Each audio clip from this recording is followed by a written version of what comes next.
مگر اسلام آباد high court نے جو ہے یہ جو اعتراض تھا ان کا وہ تو آج ان کی جو 5 ججوں کی جو پٹیشن تھی اس کو مسترد کر دیا ہے. سو وہ اعتراض تو دور کر دیا انہوں نے, اور ساتھ میں انہوں نے ایڈیشنل جج راجہ انعام صاحب کو, انعام امین مناز صاحب کو وہ مزید جو ہے قانونی امور کے جج مقرر کر دیا ہے. بابر ستار اور جنرل اعجاز الساق صاحب کو اس ذمہ داری سے ہٹا دیا گیا ہے. مور اوور یہ انفارچونیٹ ہے نا. دیکھیے اصل میں عامر صاحب اس کو براڈر پراسپیکٹ میں دیکھنے کی ضرورت ہے. جو 26ویں آئینی ترمیم میں عدلیہ سے متعلق شکیں ہیں وہ لائی اس لیے گئی تھی کہ کورٹ پیکنگ ہو, اپنی مرضی کے ججز لگائے جائیں. کبھی بھی پرماننٹ ججز کو چھوڑ کے انٹرم ججز کے اوپر آپ یہ کمیٹیز نہیں بناتے. اس کا مطلب تو یہ ہے, بڑا واضح ہے, بیسیکلی تو پنشمنٹ ہے جو ان کو دی جا رہی ہے کہ وہ اس سے انہوں نے اپنے اس سے اسٹیٹس کو سے بغاوت کیوں کی, یا اسٹیٹس کو ایکسپوز کیوں کیا. لہٰذا ان 6 ججز کی جو ہے یہ انشور کیا گیا. ابھی میں آپ کو یہ بھی بتا دوں کہ اس وقت قائم چیف جسٹس اسلام آباد ہائی کورٹ کے سرفراز ڈوگر صاحب ہے میری اطلاع کے مطابق. وہ میاں گل حسن صاحب انٹرم جج ہیں سپریم کورٹ آف پاکستان کے. سو عامر فاروق صاحب کو پرماننٹلی ایلیویٹ کیا گیا ہے اور میاں گل حسن صاحب کو ایک عارضی جج کے طور پر سپریم کورٹ کا جج. یہ ہمارے پروگرام میں بیرسٹر صلاح الدین صاحب انہوں نے خدشے کا اظہار کیا تھا کہ یہ یہاں پہ وہ انتظار کر رہے ہیں کہ نیشنل اسمبلی سے ریزولوشن لا کے تو یہاں اسلام آباد میں بھی آئینی عدالت بنائی جائے گی, تو اس کے بعد جو بھی چیف جسٹس ہوں گے تو وہ اتنے ہی مفلوج ہوں گے جس طرح باقی ہائی کورٹس میں یا سپریم کورٹ میں رہ گئے ہیں. تو اس بات کا انتظار کیا جا رہا ہے. اس میں کتنی صداقت ہے؟ دیکھیں یہ عامر صاحب جس بدنیتی کی بنیاد پہ یہ ترمیم لائی گئی ہے, یا جو ایک اس کے پیچھے پولیٹیکل موٹیویشنز ہیں, سیاسی جو اس کی بنیاد ہے, اس کی بنیاد پہ عدالت کو تقسیم کیا گیا ہے اور انشور کیا گیا ہے کہ پاکستان میں کوئی ایسا ادارہ نہ موجود ہو کہ اس کو چیلنج کر سکے. یہ ثاقب یہ تمام جو احتجاجی وکیل ہیں, وکلاء ہیں, تنظیمیں جو احتجاج کر رہی ہیں, ان سب کی ڈیمانڈ یہ رہی ہے اور اب بھی ہے کہ جی 26ویں آئینی ترمیم کو ظاہر ہے پارلیمنٹ نے پاس کیا ہے, جتنے مرضی اعتراضات ہوں کہ وہ بلڈوز کی گئی, اس کے اندر لوٹے استعمال کیے گئے, مگر آج تک کوئی اسی نظیر نہیں ہے کہ آئینی ترمیم کو کسی کو سٹرائک ڈاؤن کیا گیا ہو.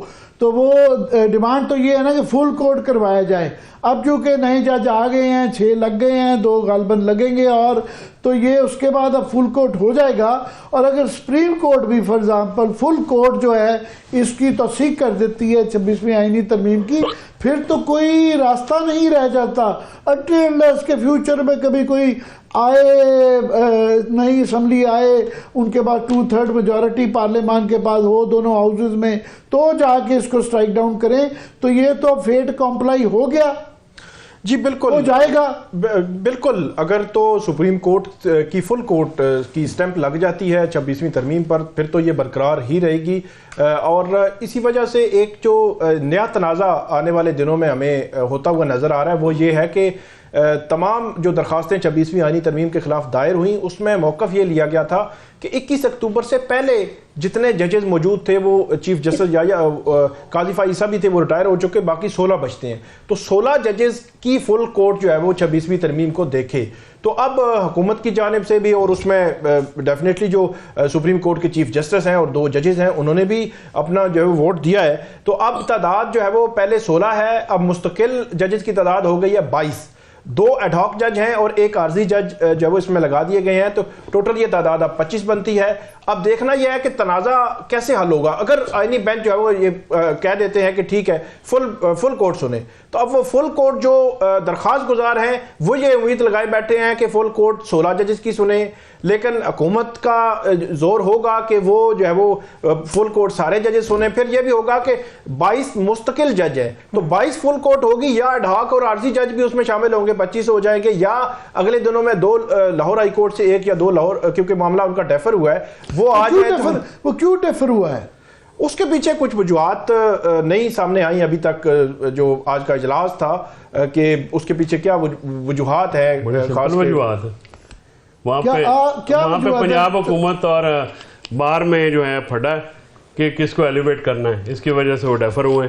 وہاں پہ بار جو وہاں بھی موسٹ پرابلی جو کہا جا رہا ہے کہ چیف جسٹس صاحبہ شاید نہیں ہوں گی, جونیئر ججز ہی ریکمینڈ کیے جائیں گے. دیکھیں یہی ایک وہاں پہ تنازع ہے جو میری اطلاع کے مطابق جو وہاں پہ ڈیفرمنٹ ہوا ہے, کیونکہ یہ جو آج کی ایلیویشنز ہوئی ہیں یہ غالباً ایک ووٹ کے فرق سے ہوئی ہیں, اور اگر یحییٰ افریدی صاحب ابسٹین کر جاتے تو یہ شاید نہ ہوتا. عامر فاروق صاحب کی جو ہوئی ہے وہ ایک ووٹ سے ہوئی ہے.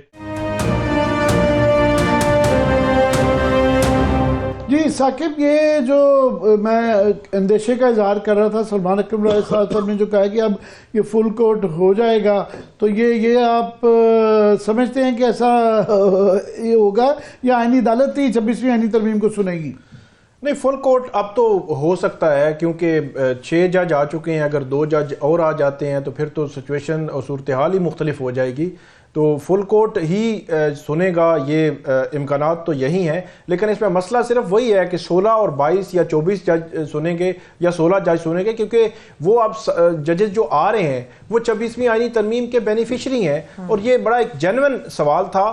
اس سوال کے ہوتے ہوئے بھی چیف جسٹس یحییٰ افریدی صاحب, جسٹس جمال خان مندوخیل اور جسٹس امین الدین خان جو آئینی بینچ کے سربراہ ہیں, ایک چیف جسٹس ہیں, ایک جو ہے وہ آئینی بینچز کی کمیٹی میں ہے. تو اس کے باوجود سپریم کورٹ کے 3 ججز نے بھی اس کو سپورٹ کیا, حالانکہ ایک بڑا فیئر سٹانس تھا کہ جو ہے وہ پہلے کی سپریم کورٹ ہی فل کورٹ جو ہے وہ اس کو سنے. لیکن اب میرے خیال میں یہ سارے جو ججز آ رہے ہیں یہ سارے جب انکلوڈ ہوں گے تو پھر فل کورٹ بھی حکومت جو جس طرح اس کی کیلکولیشن ہے اس کو بنانے میں, مطلب اگر وہ سپورٹ کرنا بھی چاہیں یا آئینی بینچ بنا بھی دے تو وہ کہیں گے ٹھیک ہے بنا دیں. اب جو ہے وہ آ گئے ہیں, ججز بھی آ گئے ہیں, مزید ججز بھی آ گئے ہیں, تو اب وہ سارے جو ہے وہ فیصلہ کریں گے, بیٹھیں گے, دیکھیں گے, حالانکہ وہ سارے بینیفیشری بھی ہیں.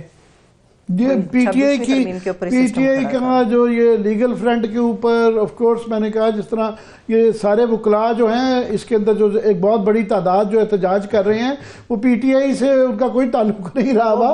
وہ جنرلی ان کا ایک کنسسٹنٹ سٹانس ہمیشہ رہا ہے آئین کی بالادستی کے لیے اور سپریمیسی کے آف لا کے لیے, تو وہ ہے. مگر پی ٹی آئی کا جو اپنے پولیٹیکل فرنٹ پہ بھی جو سوابی کے اندر جلسہ ہوا, وہاں سٹیج کے اوپر جو ہے کہ لڑائی مار کٹائی چل رہی تھی کہ شیر افضل مروت صاحب وہ جو ہے بالکل وہ بار بار آ جاتے تھے, کبھی وہ تقریریں روک لیتے تھے.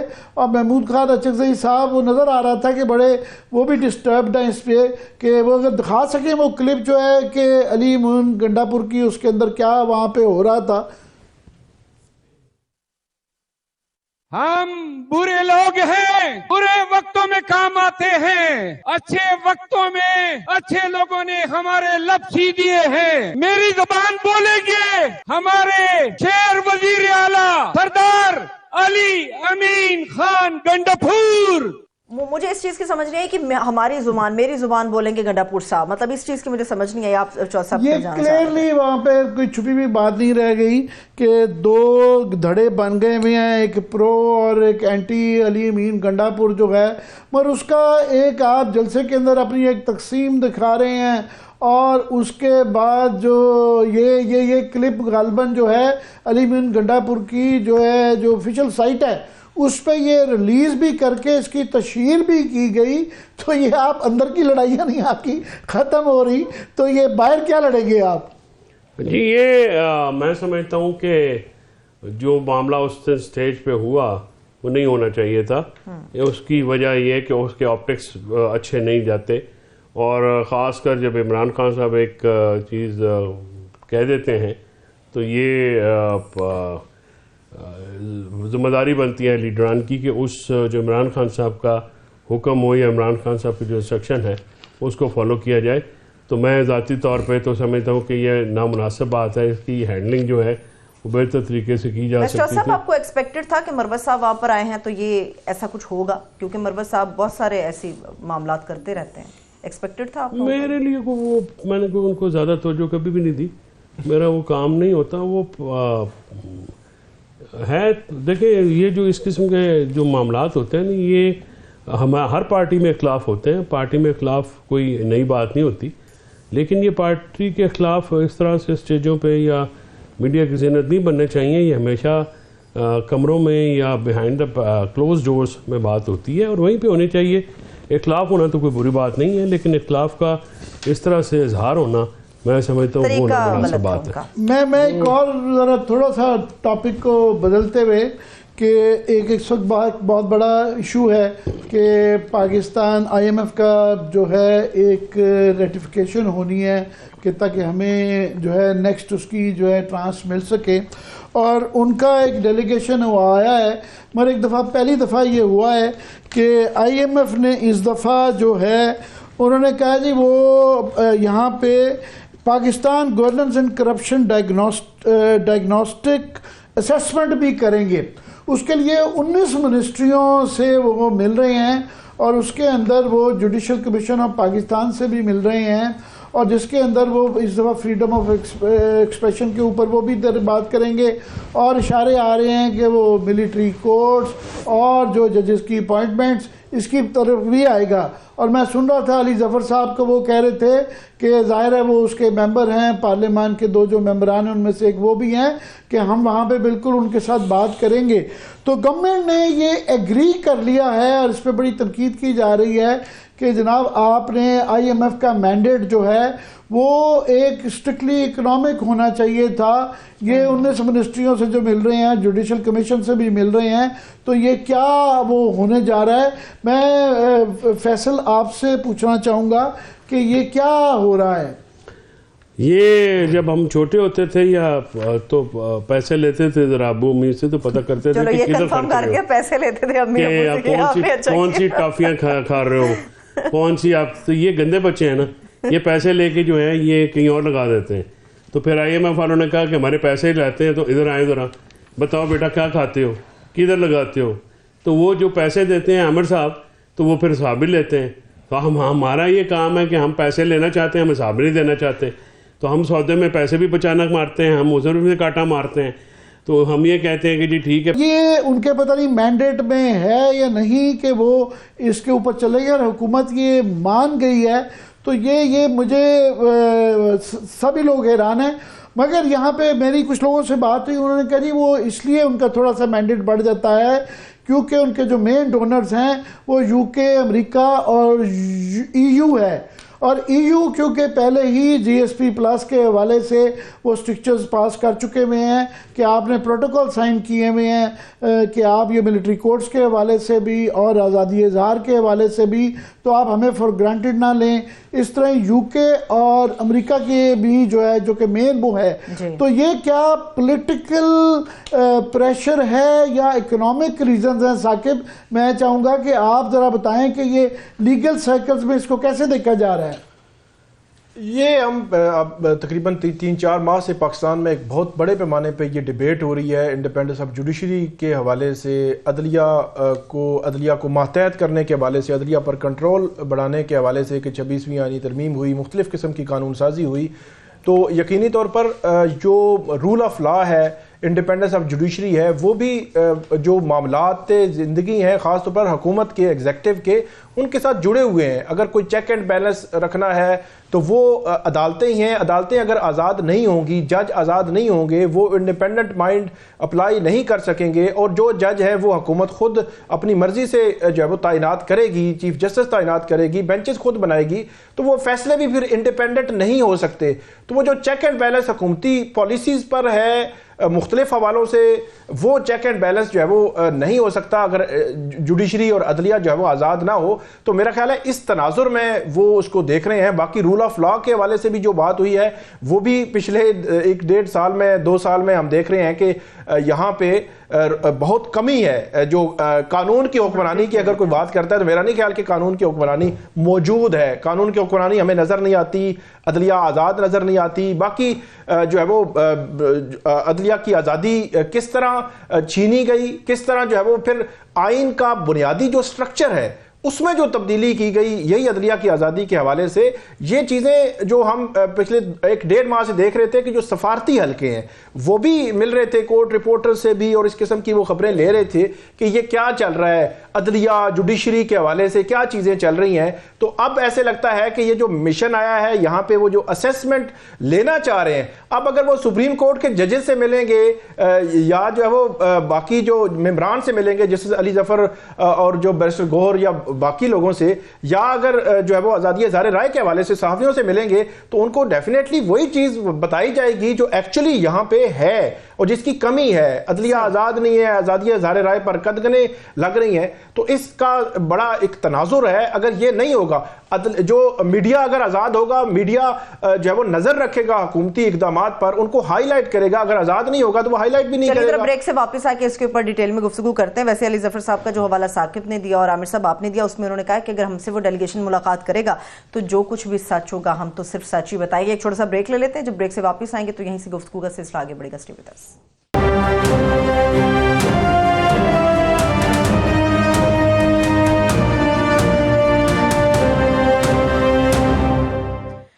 بریک کے بعد ایک مرتبہ پھر سے خوش آمدید کہیں گے ہم اپنے تمام دیکھنے والوں کو. عامر صاحب, رضا ربانی صاحب نے تو کہا ہے کہ جو وزیر خزانہ ہے وہ فوری طور پہ استعفیٰ دے دے, کیونکہ کسی بھی خود مختار ملک میں ایسا نہیں ہوتا کہ عدالتی نظام کے اندر آپ معائنہ کرنے کے لیے ایسے لوگوں کو یا ڈیلیگیشن کو بھیج دیں. جی, وہ رضا ربانی صاحب کو جو ہے بڑی اچھی بات ہے کہ انہوں نے کی ہے, مگر اس سارے پروسیس کے اندر جو ہے میں چاہوں گا کہ پیپلز پارٹی کے متعلق بھی وہ بات کر لیں, کیونکہ یہ سارا جو ہے 26ویں آئینی ترمیم ہے, اس کے بعد پی کا قانون ہے, پیپلز پارٹی اس کے اندر بالکل شامل ہے. اور صدر صاحب جبکہ اس وقت یہ سارے مسائل چل رہے ہیں, پہلے وہ ظاہر ہے چین میں جانا بھی بڑا ضروری تھا, بہت بڑا ڈیلیگیشن لے جا کے, اب وہ غالباً جو ہے پورچگل گئے ہیں, اور وزیر اعظم صاحب وہاں پہ جو ہے یو اے ای گئے ہیں, اور وہاں غالباً جو یہاں پہ میری اطلاع یہ ہے, خبر یہ ہے کہ یو اے ای کے اندر جو یہاں سے انویسٹمنٹ کے حوالے سے جو کچھ باتیں کی گئی تھیں اس پہ کچھ اعتراض آتا ہے. بڑی اچھی بات ہے کہ ان مسائل کے حل کے لیے وہ آ گئے ہیں, پر صرف ایک ان کا ایک کورٹ کے بٹن کچھ جو ہے نا اوپر نیچے لگے ہوئے تھے, وہ ایک پرائم منسٹر ہیں, اور اچھا یہ آفیشیل جو ہے وہ سارا دن چلتی رہی ہے. تو پرائم منسٹر اس کو خیال کرنا چاہیے, ملک کے حالات کیا لوگ کہنا شروع ہو جاتے ہیں کہ ٹھیک کرنے ہیں, جب بٹن ٹھیک نہ لگ رہے ہوں تو یہ مسئلہ ہے. مگر میں سمجھتا ہوں یہ جو آئی ایم ایف والا ہے یہ بڑا سنجیدہ معاملہ ہے, کیونکہ یہ اس کے اندر ایک پولیٹیکل ایجنڈا ہوتا ہے, اور ابھی تمام لوگوں کی یہ نظریں لگی ہوئی ہیں کہ جو ہے امریکہ میں سے کیا میسج آتا ہے کیا نہیں آتا. اگر کوئی انہوں نے کچھ ایسی اگر ہمیں کوئی میسج دینا ہوگا تو وہ خود نہیں دیں گے. سب سے بڑا وہ ایک آئی ایم ایف بہرحال امریکہ کا ایک ٹول ہے, سب سے بڑی فنڈنگ اس کے اندر ہوتی ہے. جب وہ ایک اس طرح کا وہ جوڈیشل کمیشن میں بھی ملاقات کر رہے ہیں, اور وہاں پہ جو ہے ظاہر ہے 2 ممبران اپوزیشن کے بھی ہیں, اور نیکسٹ ٹائم پتہ نہیں اس وقت جو ہے آج جسٹس منیم اختر اور جسٹس منصور علی شاہ بائیکاٹ کر گئے, شاید اس میٹنگ کے اندر پتہ نہیں وہ بیٹھیں گے یا نہیں بیٹھیں گے. آپ کا کیا خیال ہے فیصل چودھری صاحب؟ دیکھیے سر, یہ جو آئی ایم ایف کا ڈیلیگیشن آیا ہے, اس سے پہلے میں آپ کو ایک 2 چھوٹے سے ایک ہسٹورک فیکٹ بتاتا ہوں. ایک ورلڈ جسٹس پروجیکٹ ہے جس میں 26ویں آئینی ترمیم سے پہلے جب ہماری جوڈیشری کی جو رینکنگ مختلف کرتے ہیں تو رول آف لا کے جو ہمارا انڈیکس تھا ہم 142 میں سے 140 پہ تھے. نائجر اور مالی 2 ایسے کنٹریز تھے جو ہم سے نیچے تھے, باقی ہم ان میں سے جو ہے, بلکہ مجھے تو یہ سمجھ میں نہیں آتے ہم 142 پہ کیوں نہیں تھے. ایک یہ تھا. دوسرا ایک جو اکانومسٹ جو ایک انٹیلیجنس یونٹ ہے انہوں نے بھی اس کے اوپر ایک رپورٹ دی پاکستان کے justice and rule of law سے متعلق, which was quite hopeless. Issue یہ ہے کہ آئی ایم ایف کا یہ جو ڈیلیگیشن آیا ہے, یہ ڈیلیگیشن ڈیفینیٹلی وہ فیکٹس اینڈ فگرز جو کہ اس وقت پریزنٹ کیے جا رہے ہیں, آپ کو یاد ہوگا کہ جو ہیومن رائٹ HRCP ہے پاکستان میں, یا HRW ہے, ہیومن رائٹ واچ ہے, ایمنسٹی ہے, اس کے علاوہ جو دوسرے انٹرنیشنل جو فورمز ہیں, ہمارے میڈیا کے حوالے سے IFC international federation of journalist اور تمام جو اس طرح کے international journalist beyond borders and all کے حوالے سے بھی اس طرح کی باتیں کی انہوں نے. اب یہ ساری جو رپورٹس ہیں یہ تو ان کے سامنے آبویسلی ڈیٹا میں یا ان کے پاس تو ہوتی ہیں, وہ تو جب آئیں گے تو ڈیفینیٹلی وہ دیکھیں گے کہ آپ کی جو 26ویں آئینی ترمیم کا پروسیس کیا ہوا ہے. یہ جو ملاقاتیں ہوں گی, اس ملاقات میں ڈیفینیٹلی اپوزیشن بھی شامل ہوگی, ہمارا جو ڈیلیگیشن ہے وہ ابھی وہ ملے گا. اور ہم نے عامر صاحب ایک ڈوسیئر دیا ہے سپریم کورٹ آف پاکستان میں, جس میں 350 پیجز لگائے ہیں. اس میں میڈیکل لیگل میں پہلے الزام ہے کہ آپ لوگ جو اس طرح کا اوورسیز کو کہہ دیتے ہیں کہ پیسے نہ بھیجیں, کہ آپ لوگ یہ جو قومی جو کازز ہوتی ہیں اس کو سبتاز کرتے ہیں. تو یہ ڈوسیئر سے اگر فار ایگزامپل خدا نہ خواستہ IMF والے کو اس کو رکاوٹ آ جائے گی, وہ پھر آپ پہ الزام آئے گا. نہیں, الزام کی بات نہیں ہے. بات یہ ہے کہ آپ جو باہر یہ ڈوسیئر آپ یہ کہہ رہے ہیں, یا ہم نے تو ایک اپیل کی ہے, کسی کی کن پٹی کے اوپر بندوق تو نہیں رکھی ہے کہ ریمیٹنس نہ بھیجیں. یہ تو آبویسلی ملک میں اگر جمہوریت, rule of law, human right violation کو آپ نے روکنا ہے تو پھر اوورسیز پاکستانیز کا ہمیشہ ایک رول رہا ہے. جن ممالک میں وہ رہتے ہیں ان ممالک میں رول آف لا ہے, اس لیے وہ ابھی تک اس کا کوئی ویسے اثر نہیں ہوا. یہ 33% جو 33 سے امکان ہے کہ $35 بلین جو ہے وہ اس سال ریکارڈ جو ہے ریمیٹنسز ہو جائیں گے. Last word Saqib. جی, یہ بڑا اہم ہے میرے خیال میں جو IMF کا خاص وفد آیا ہے, اور یہ الگ ہے. یہ ریویو کے لیے جو مشن آنا ہے وہ مارچ میں آنا ہے. یہ الگ آئے ہیں, مختلف اداروں میں انہوں نے جانا ہے, اور جو جوڈیشری کے حوالے سے جو رپورٹ ہے, یا یہ جنرلی جو رپورٹ دینی ہے انہوں نے جولائی میں دینی ہے. تو میرا خیال میں جولائی میں سب کچھ سامنے آ جائے گا کہ کیا یہ جو وہ یہاں سے لے کر جا رہے ہیں اور ان کو کیا بتایا گیا اور ان کی اسیسمنٹ کیا ہے. بظاہر تو اسیسمنٹ چیزیں ساری بڑی کرسٹل کلیئر ہیں کہ یہاں پہ کیا چل رہا ہے جوڈیشری کے حوالے سے, اور باقی جو ہیومن رائٹس کی جو وائلیشنز ہیں اس کے حوالے سے. اب دیکھنا ہے کہ جولائی کی رپورٹ کیا ہمیں بتائے گی. چلیے ٹھیک ہے, بے حد شکریہ. فیصل شاہ صاحب ہمارے ساتھ موجود تھے. ثاقب بشیر آپ کا بے حد شکریہ. عامر صاحب آپ کچھ مزید؟ جی, میں چاہ رہا تھا 2 ایشوز بڑے امپورٹنٹ ہیں جن پہ بات کرنا بڑا ضروری ہے. ایک یہ ILO کی رپورٹ آئی ہے پاکستان میں کپاس کی صورتحال کے متعلق, اور اس کے اندر انہوں نے, جو ہمیں تو پتہ ہی تھا کہ پہلے ہی ہماری کپاس کی فصل جو ہے وہ 33% کم ہو چکی ہوئی ہے, کہ پہلے کے زمانے میں 14-15 ملین بیل تک جاتی تھی, اس دفعہ 7 ملین ہے. کسانوں کا آگے ہی برا حال ہے. پچھلے سال جو ہے ان کی گندم جو ہے وہ لاس پہ بکتی رہی. اس دفعہ بھی جب یہ کپاس کی جو ہے, اور اس میں وہی وہ انہوں نے بتایا کہ جناب یہ انپٹس کے بغیر جب تک گورنمنٹ فیسیلیٹیٹ نہیں کرے گی, لوگوں کو سیڈ نہیں اچھا ملے گا, اس کے اندر فیسیلیٹیٹ نہیں کرے گی, ان کو گائیڈ کرنے میں انپٹس کے حوالے سے لونز نہیں ملیں گے, اور اس کے اوپر گورنمنٹ کی فیسیلیٹیشن بڑی ضروری ہے. اور یہ جو فگرز بتائے جا رہے ہیں کہ اس کا امپیکٹ جو ہے, اور ساتھ میں اس کے کیونکہ گندم کی بھی یہاں تک بھی کچھ فگرز آ رہے ہیں کہ 50% تک, کیونکہ دعا کرنی چاہیے کہ بارش ہو جائے. اس وقت خوش سالی چل رہی ہے اور کسان بہت پریشان ہیں, اور بارش نہ ہونے کی وجہ سے شاید گندم کی فصل بھی جو ہے پچھلے سال بھی بری رہی, اس سال بھی بری ہو جائے تو لوگوں کا, کسان بھائیوں کا اور بہنوں کا بالکل, جو کہ 70% ہماری لیبر فورس کا حصہ ہیں, بہت نقصان ہوگا. اور ہمیں اگر یہ جس طرح امپورٹ بھی کرنی پڑتی ہے, ہمیشہ کرنی پڑتی ہے کئی سالوں سے کپاس جو ہے, اور گندم بھی کروانی ہے, تو اس کا فارن ایکسچینج کے اوپر بھی ہمارے آتا ہے اثر. تو اس کے سدباب کے لیے وہ تشویش حکومت میں نہیں پائی جاتی جو کہ پائی جانی چاہیے. گندم کہہ رہے ہیں کہ 50% تک بھی کم ہو سکتی ہے, اور کپاس پہلے ہی 33% کم ہو چکی ہے. ایک تو اس کے اوپر لاسٹلی, میں اگر آپ کے پاس ٹائم ہو, میرے پاس لاسٹ 2 منٹس ہیں عامر صاحب, میں کوئکلی, کہ ایک اسلام آباد کی مارگلا کی پہاڑیوں کا ایک بڑا ایشو رہتا ہے. ویسے ہی پاکستان کے اندر کہتے ہیں 5th سیزن آیا ہوا ہے, اب ایک سموک کا سیزن ہوتا ہے, تو اسلام آباد ریلیٹیولی تھوڑا سا بچا ہوا ہے. اور سپریم کورٹ نے ایک اچھا فیصلہ کر کے پہلے جو ریسٹورانٹس بنائے ہوئے تھے, مونال ایک اور ریسٹورانٹ, ان کو ختم کر دیا گیا. مگر یہاں پہ وائلڈ لائف بورڈ کا بہت ایکٹیو رول رہا. وہ جو ہے اسلام آباد میں جو آکسیجن کا جو کلا کما کیا جا رہا ہے, اس کے لیے ان کی بڑی سٹرگل ہے. اس کے لیے بھی اب ان کو یہ ایک شنید ہے کہ ان کو ختم کیا جا رہا ہے, وائنڈ اپ کیا جا رہا ہے, کیونکہ یہاں پہ جو لینڈ مافیا کے اور سی ڈی اے کے اندر جو اس طرح کے ایلیمنٹس ہیں جن کے میٹیریل انٹرسٹ ہیں اور جو ہاؤسنگ اسکیمیں اس کے مارگلا کے ارد گرد بنائی جاتی ہیں اس کی راہ میں یہ رکاوٹ بنتا ہے وائلڈ لائف بورڈ. انہوں نے ایک پریس کانفرنس کی ہے جس میں انہوں نے خدشے کا اظہار کیا ہے کہ ہمیں پیک اپ کیا جا رہا ہے اور جس طرح ہوتا ہے کہ اپنی مرضی کے لوگ لائے جاتے ہیں تو وہاں بھی لائے جانے کی کوشش کی ہے جو کہ بڑی زیادتی ہوگی.